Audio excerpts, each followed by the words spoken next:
Well. What is well?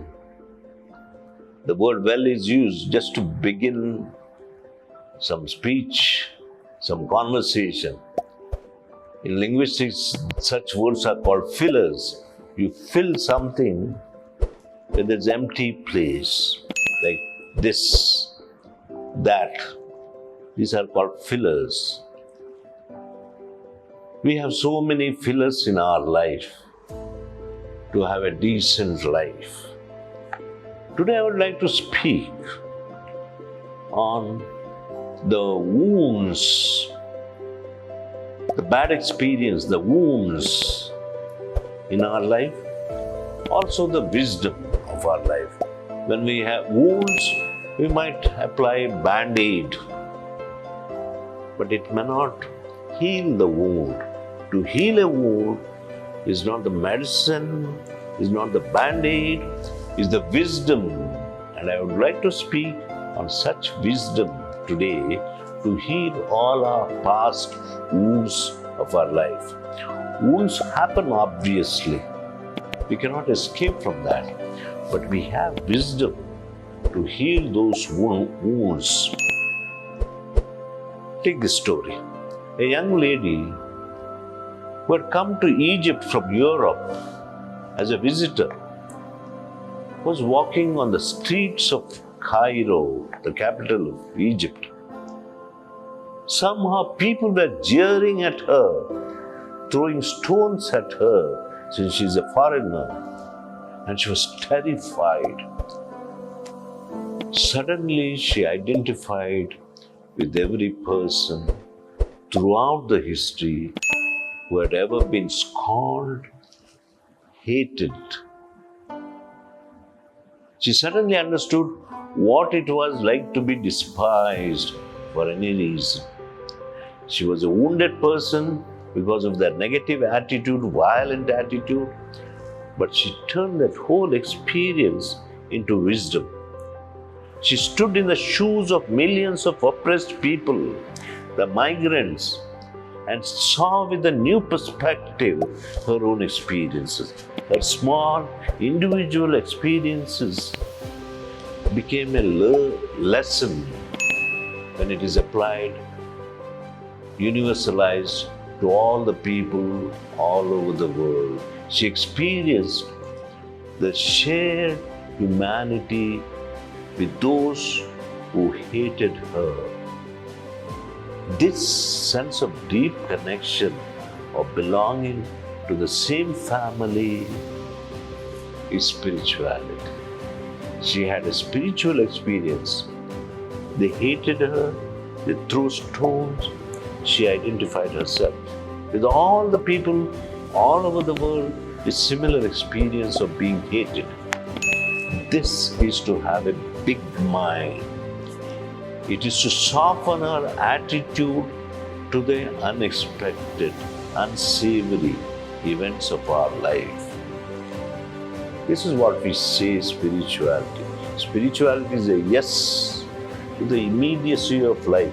What is happening immediately now, we say yes. We don't approve whatever happens. We say yes. I remember the story of that professor, a great man. A former student gave this professor a glass, a tumbler as a gift. And the professor liked it and used it regularly. But he was telling himself, one day this glass will break. One day this glass will break. After a few months in the presence of his friends, glass broke into pieces. He just took the broom gathered the pieces. He was already ready for such an eventuality that glass will break one day. And he was ready for such an eventuality because he had a broom to clean those glass pieces. But to have a broom ready, the regretting for an ever and ever of a broken glass. Broken glass are wounds of our life. Wisdom is to go and take the broom as a matter of fact and clean it. Broken glass, wisdom of cleaning it, not regretting it forever and ever. Nothing is so important to get upset about. This is the best thing that can happen at this moment to me. We need a certain kind of attitude for this. It is embracing the dark. Peace, serenity means going into your darkness when you do not know which road to take and accepting the darkness compassionately. Get into the dark. Accept that darkness with great compassion. If you are afraid of dark night, go into the dark night. Go into it. That's the only way to overcome a dark night. Go into it. Wait. Sit there alone and let the night work. Let the trembling be there. You are the fear. You and fear are not two separate things. Accept it totally. The separation is fear which breeds the formula, I will conquer my fear, suppress my fear, escape from it. Not possible. When you see that you are the fear, that you and fear are twins, you are not two separate things, fear disappears because you accepted it totally. Nobody is responsible for you, for your life, except you. Nobody can make you angry. Nobody can make you happy.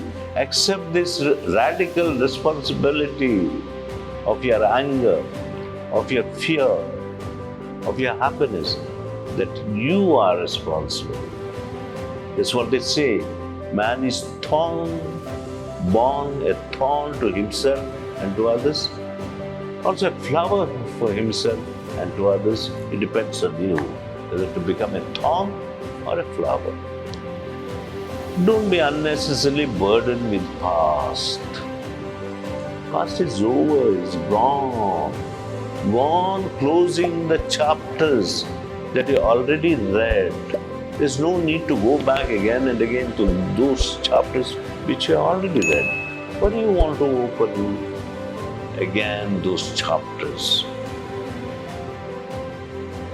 Take this story. Reflect deeply on this story. A man was a great failure in his life.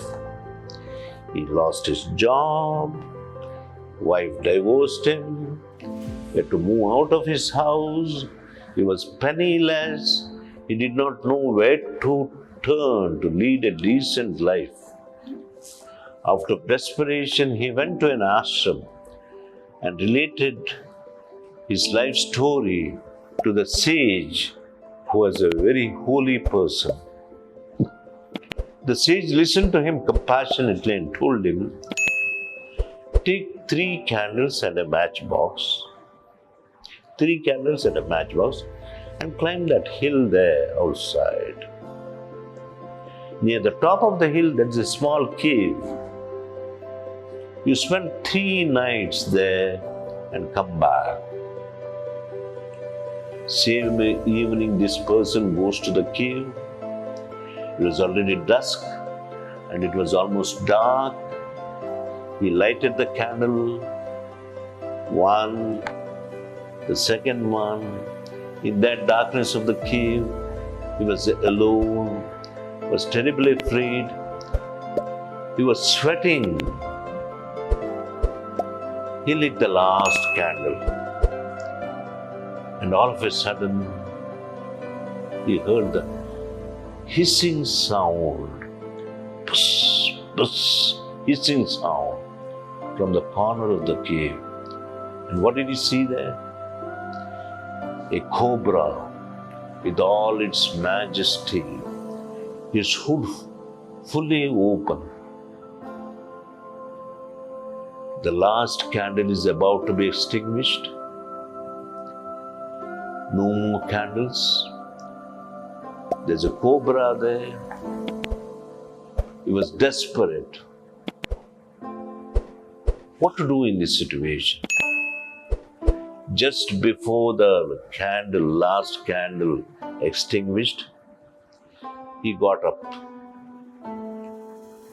went in front of the cobra with folded hands, bowed deeply to the cobra, and he's done.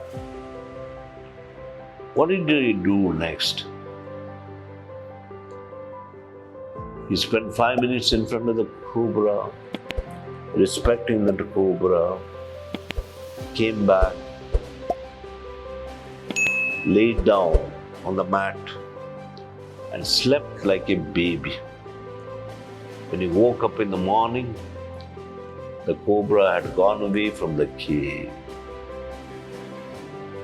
When he bowed deeply in front of that cobra,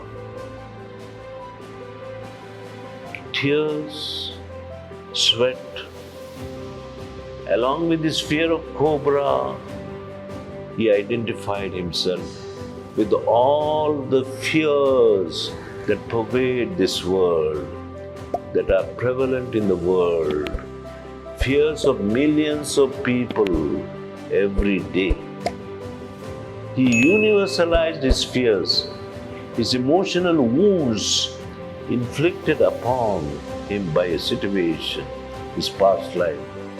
Once he got in touch with his fears, with his failures, desperation in front of that cobra, and when he universalized that everybody has similar wounds, he was relieved of all his wounds and fears. He was healed of his wounds because of this wisdom he got in that dark cave in the presence of a cobra.